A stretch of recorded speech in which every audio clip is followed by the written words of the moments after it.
extends obviously to public health issues, including preventing the transmission of communicable diseases, of which vaccine-preventable diseases are one component.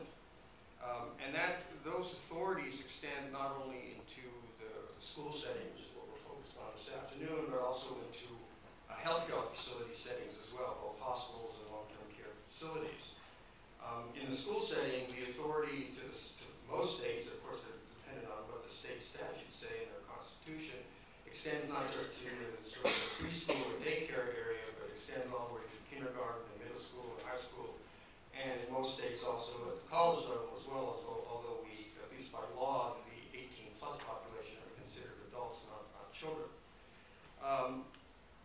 And I want to add here something that Tom Talbot, or reinforce something that Tom Talbot said this morning, which was that basically there are other control measures that we have and need to be in place to prevent the transmission of communicable diseases, including vaccine-preventable diseases. And those are important because vaccinations by themselves, even if there's 100% vaccination, doesn't prevent necessarily the transmission of all diseases, including vaccine-preventable diseases.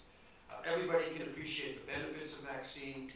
Primarily to the individual. I think I want to emphasize that vaccines are primarily benefit to the individual.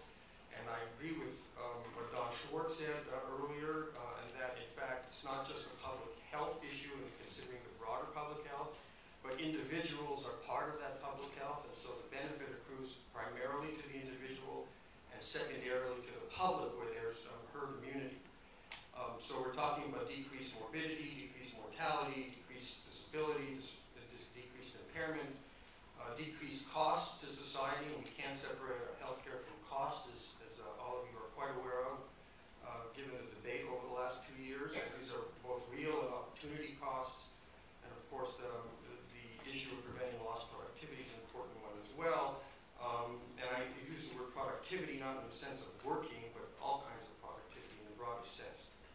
So the way I think about vaccinations is really as just another component or tool in the toolbox for preventing communicable diseases.